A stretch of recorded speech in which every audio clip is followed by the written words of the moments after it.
Ari ngayon, attorney, kahit na maganda yung mga nangyayari ngayon sa buhay nyo, paano naman yung pagtanggap nyo sa mga calamities, mga nangyayari ngayon na meron pang hinihintay na big one, meron pang mga baha, and ganyan. Gagawa rin po ba kayo ng kanta about that? Eh, hindi na siguro, dasal lang naman talaga yun. Kasi yung lindol at yung baha, hindi natin yung mapipigil. But of course, we have to feel for the others too na natamaan ng baha, natamaan ng kung nasalanta ng lindol. And in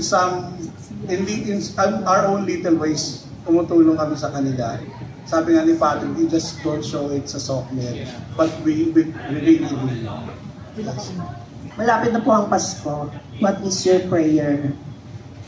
Well, number Bawat one, isa. gusto ko talaga i-message yung Pasko sa ating puso mangyari lahat. Pagmamahalan, pagkakaisa, kapayapaan, regalo ng Diyos talaga. So yung tatlong yun. Yung prayer namin through that song ay mangyari sa bansa at sa lahat sa. Thank you, Miss P.